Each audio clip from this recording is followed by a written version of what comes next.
বাচ্চারা বায়না তো করবেই। আর তাদের বায়না শুনে সবসময় যে আইসক্রিম হাতে তুলে দিতে হবে সেটাও তো ঠিক না।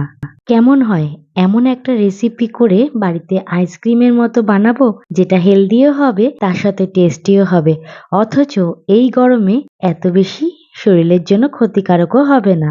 সবাই জানি আইসক্রিম মানে ঠান্ডার জিনিস আর ঠান্ডা খেলে এই গরমের মধ্যে সর্দি কাশি জ্বর বাধ্যতামূলক। তো এমন কোনো রেসিপি তোমাদের সামনে আগে কেউ এনেছে কিনা বলতে পারবো না। রেসিপিটার নাম আমি দিয়েছি মিল্কি চকোবার। তো বেশি দেরি না করে চলো আমার কিচেনে আর পুরো রেসিপিটা মন দিয়ে দেখো। স্কিপ করলে কিন্তু এই গরমে অসুস্থ হতে বাধ্য। কেন বললাম আইসক্রিম খাবো অথচ ঠান্ডা লাগবে না। তো চলো বেশি দেরি না করে রেসিপিটা শুরু করা যাক। আমার কাছে ছিল এরকম চকলেটি কেক বেস, যেটাকে আমি ভালো করে আগে গুঁড়ো করে নিয়েছি। তোমরা রেসিপিটা দেখতে থাকো আর এনজয় করতে থাকো।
রেসিপিটা তোমাদের যদি ভালো লাগে তো প্লিজ আমার চ্যানেলটাকে লাইক শেয়ার সাবস্ক্রাইব করে দিও। আর এই ভিডিওটাই যারা ফেসবুকে দেখবে অবশ্যই আমার পেজটাকে ফলো করে দিও। কমেন্ট করে জানাও তোমাদের কতটা মন কেড়ে নিল।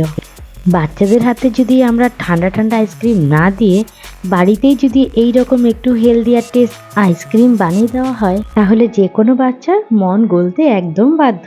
দেখা হবে নতুন কোনো ভিডিও নিয়ে, নতুনভাবে নতুন রূপে। সবাই ভালো থেকো। হর হর মহাদেব।